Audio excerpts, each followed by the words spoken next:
Hi, we're going to work with vowel team OO for some spelling. The first word we're going to do is the word cook or cooked.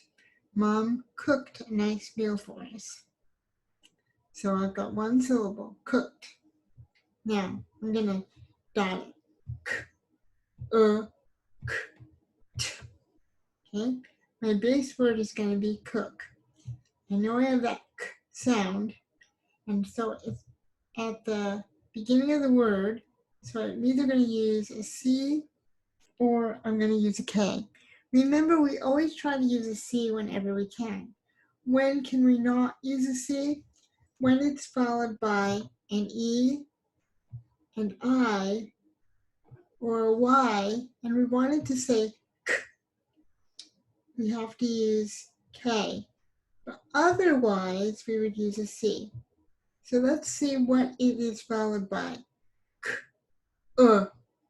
where we have that sound, we're going to use OO. So, what are we going to use? We use a C whenever we can. Is it going to be followed by one of our watch out bells? No. So we can use a C. So let's go ahead and put that in there. K, k. Now we have a k sound at the end.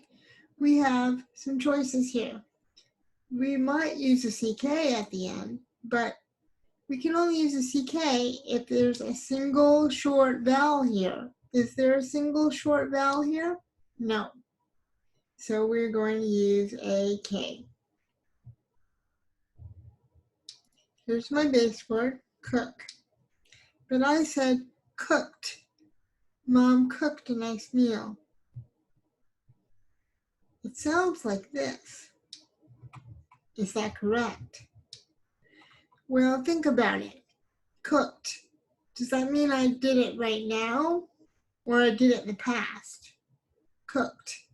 I did it in the past. What is our past tense suffix? It's ed. And remember, ed says 3 sounds? And in this word, it's saying t. So we put our suffix ed, cooked. Okay? Let's try another one. Let's try the word woolly. That was a nice woolly lamb. Okay? So we have woolly. How many syllables? Woolly. 2 syllables. Woolly. Let's dot it.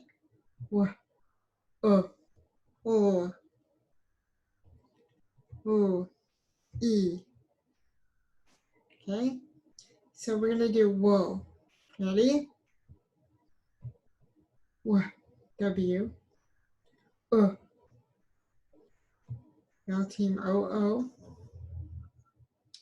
Wool. Wool.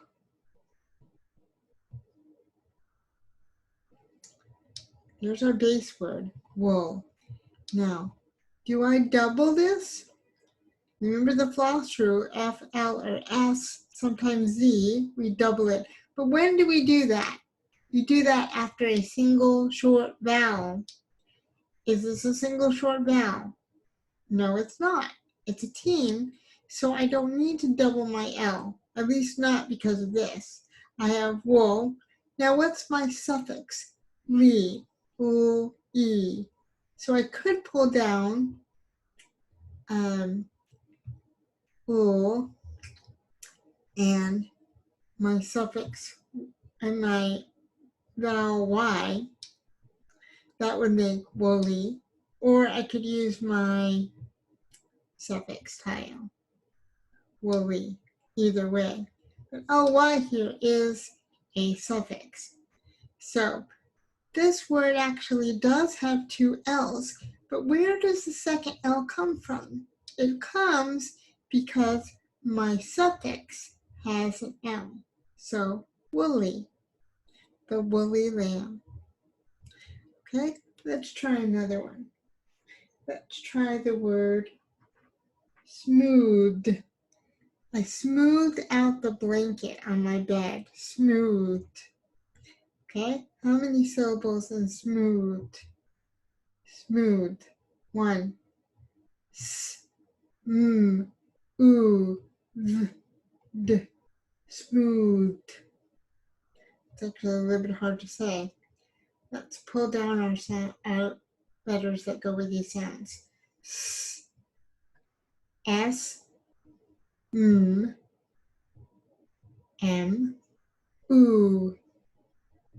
Bell team OO.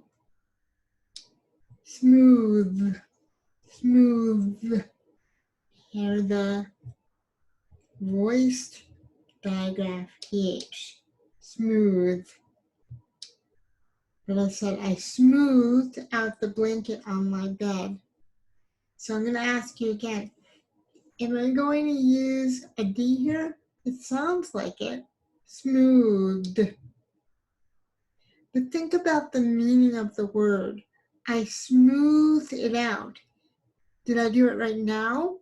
Or did I do it in the past? I did it in the past. So what do I use when I want to say I did something in the past? I need a suffix.